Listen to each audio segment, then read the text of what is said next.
Montelias.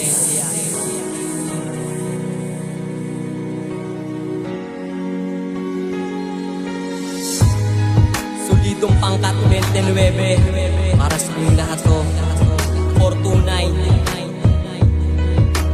This is a Cursed Vibes production. Pangkat ng 29 mananatiling matalim at humihiwa sa diwang. Merong mga balak na maitim sa pagdilim ng kalangitan. Kaming magsisilbing liwanag at isang kadahilanan kung ba't kami itinatawag. Kalupaan ang may tadhanang dala sa ating bansa sa katimugang silangang pinagpuklod ng tatlong talaman. Nagbabadyang unos mapadpad sa aming baybayin. Konkretong barang harang sadlang sa aming hangarin. Nakapusukan ng kabataan, doon tayo nag-umpisa hanggang sa ating pagtanda. Kasaga ang bawat isa pagkat walang naiiba mula sa humboy at pinuno. Lahat patay-patay kahit bilang ang matino, pero matigas na ang bungo sa panglabas na walang muwang. Ang pagbabago sa sarili sa kaisipan walang puwang. Kahit iba'y naging magulang at ilang nakakulong, humantong man sa oras na suotan na ng barong. Dahil mula sa pagtungtong sa edad ng 17, pinangawakan sa Montalban ng mga batang 29 na nagmula sa Marikina na dumugtong sa Antipolo, hanggang sa pag-ugong ng pagsulong na may sulitong nabuo. At matuto sa lahat ng uri ng pakikisama na kahit saan ka mamapadpad, yan ang nag-iisang sandata. Kung wala ka nung boy, hindi ka na pagbibigyan dahil mabenta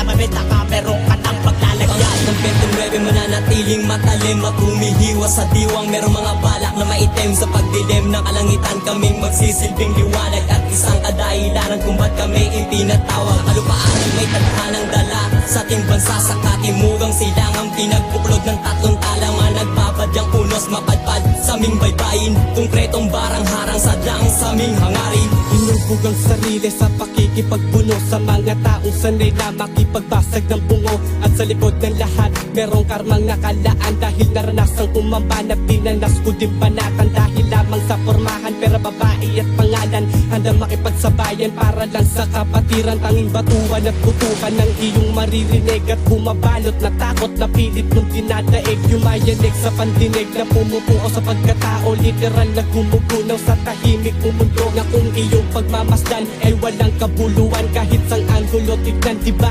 Ang gulo tignan at isang katanungan kailanman hindi pa nasagot sa landas. Nang tatahakin mong puno ng sigalot. Na dahil sa iyong suot ikaw ay sasaksakin. Na kung hindi ka papatay, ikaw ang papatayin. Ikaw ang papatayin.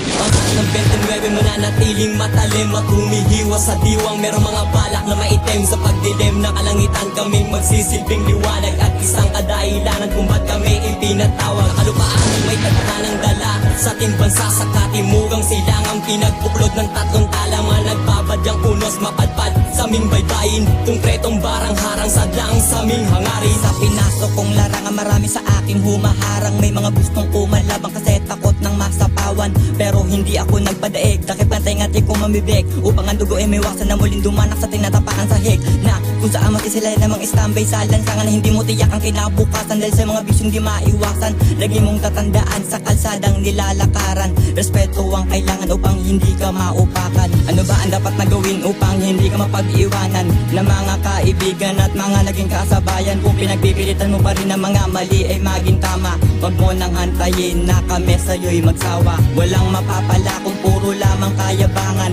Kulang sa talino, wag peke ang katapangan. Hindi marunong ay pagsabayan hanggat hindi mo sasamahan. Higit na respeto sa sarili lang ang tangi mong kailangan. Pangkat ng 29 mananatiling matalim at humihiwa sa diwang. Merong mga balak na maitim sa pagdilim ng kalangitan. Kaming magsisilbing liwanag at isang kadahilanan kung ba't kami itinatawag. Kalupaan ang may tadhanang dala sa ating bansa sa katimugang silangang pinagpuklod ng tatlong talaman. Nagbabadyang unos mapadpad sa aming baybayin. Konkretong barang harang sadlang sa aming hangarin. Tinula sa pinanggalingan na may iilang binhe. Itinula sa katauwang may itim na budhe. Na humahati sa pagkatao na nilalamon ng sistema. Na humamon sa laban sa datihang mga kasama. Pero dito nagwakas at nagtapos sapagkat merong natagpo ang bakas sa naupos na pangkat. Na may nag-iisang ugat hanggang ngayon ay nabubuhay na tumubong pakalat na parang mahiwagang gulay. Abay, lagay nyo ba'y tuluyan na kaming nasira? Di ba'y nahupa ang unos sa tag-ulan ay tumitila? Kasabay sa pagbaybay ang paglitaw ng bahaghari. Ang matayog na pangarap na maging hari ng mga hari at nagmay-ari ng respeto sa samahang itinaguyod sa lupain ng Marikina at ilang karatig na lungsod. Ito'y buod ng kasaysayan ng panahon ng pangkat ng 29 at ng taong utak sa likod ng lahat. Pangkat ng 29 mananatiling matalim at humihiwas sa diwang merong mga balak na maitim sa pagdilim ng kalangitan. Kaming magsisilbing liwanag at isang kadahilanan kung ba't kami ipinatawag. Kalupaan ay may tadhanang dala sa ating bansa sa katimugang silangang pinagbuklod ng tatlong talaman. Nagbabadyang unos mapadpad sa aming baybayin, konkretong barang harang sadlang sa aming hangarin. Pangkat ng 29 mananatiling matalim at humihiwas sa diwang merong mga balak na maitim sa pagdilim ng kalangitan. Kaming magsisilbing liwanag at isang kadahilanan kung ba't kami ipinatawag. Kalupaan na may tadhanang dala sa ating bansa sa katimugang silangang pinagbuklod ng tatlong talaman. Nagbabadyang unos mapadpad sa aming baybayin, konkretong barang harang sadlang sa aming hangarin.